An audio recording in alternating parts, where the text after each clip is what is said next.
当你还躺在床上难以入眠时，不妨刷上一集沉浸解压的雨天露营，它是深夜失眠的终结者。看完保证你美美进入梦乡。我猜此时你的左脚正搭在右脚上，手机电量也在45%左右，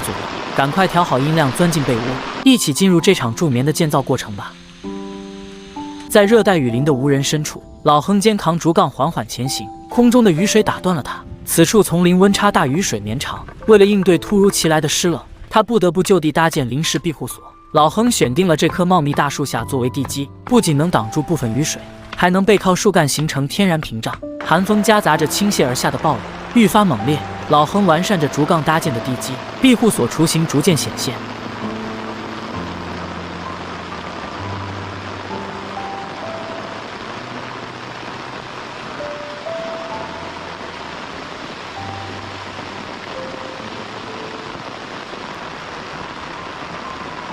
在这场无情暴雨下，他全力加固结构，采用简易半榫铆连接骨架，并用钢丝紧密缠绕，使庇护所即便在狂风暴雨中也保持稳固。为了排水，他迅速将水渠拓宽加深，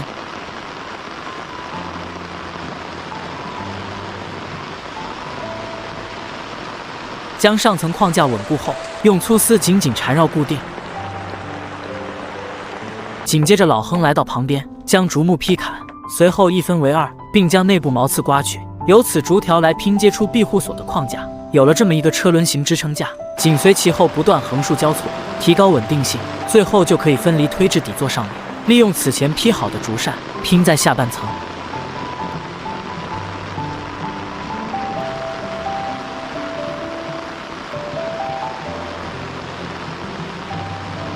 而对于上半部分来说，则需要用到保鲜膜壁，取出保鲜膜覆盖在框架之上，有效防风防雨，保证庇护所内部干燥安全。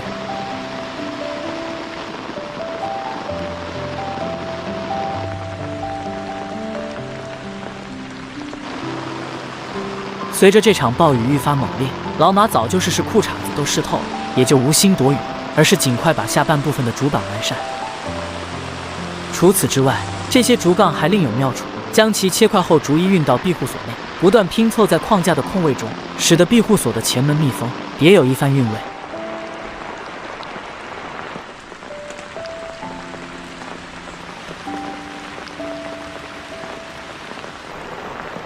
而被暴雨打击的保鲜膜，他略微担忧，为了避免暴雨浸透保鲜膜，他还需寻觅材料覆盖天花板。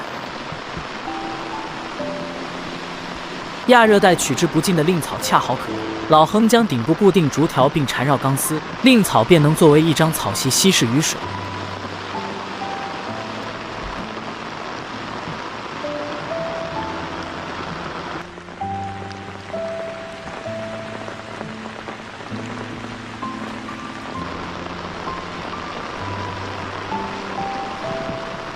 而前门的拼接依然是竹条和保鲜膜的组成。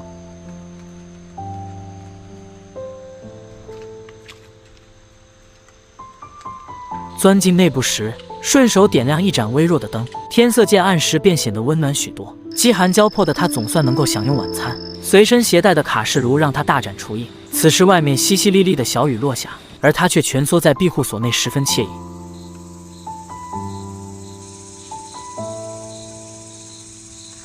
雨后的清新空气冲淡了他一整天的劳累，吃饱喝足时也可以随时关上小门，躲进安全感满满的庇护所休息。